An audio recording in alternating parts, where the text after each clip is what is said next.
say a few words in closing, allow other people to close, and then people can hang on and stay and talk about other things if they want to.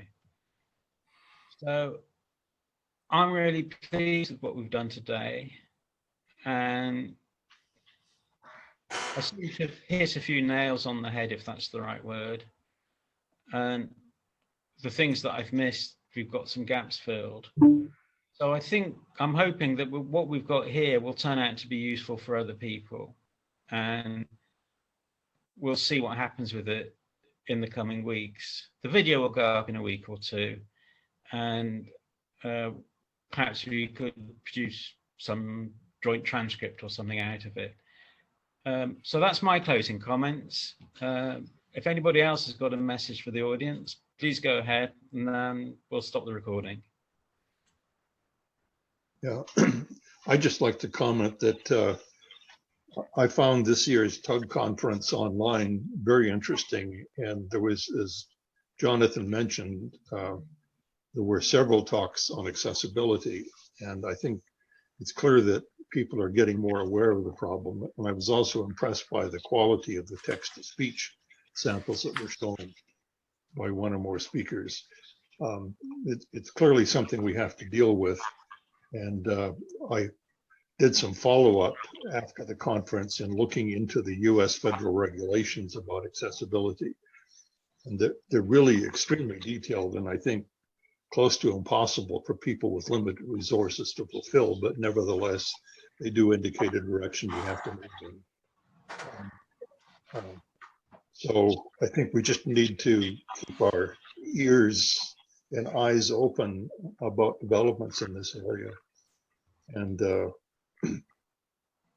try to alert our colleagues to the possibilities of making their documents more accessible.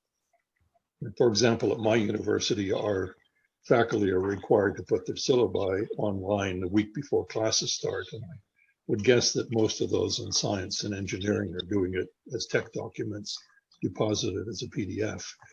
But then that probably has no accessibility whatever.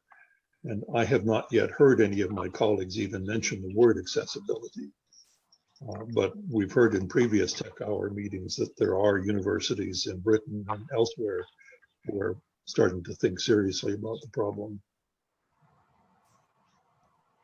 Thank you very much, Nelson. Rob, Sean, Kelly? I'll just follow up on what Nelson just said.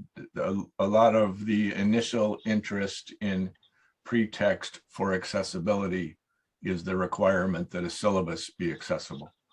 So I think, and Sean can correct me, but I think for a lot of institutions, that's, I'll call it a wedge, but that's sort of their first explicit requirement, even if the law is stricter, is you got to make an accessible syllabus. So we're just seeing that on our end.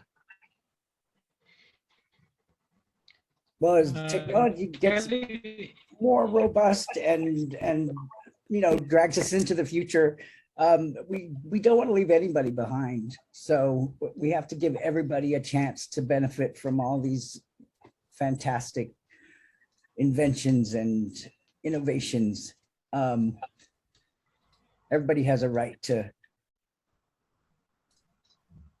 benefit. So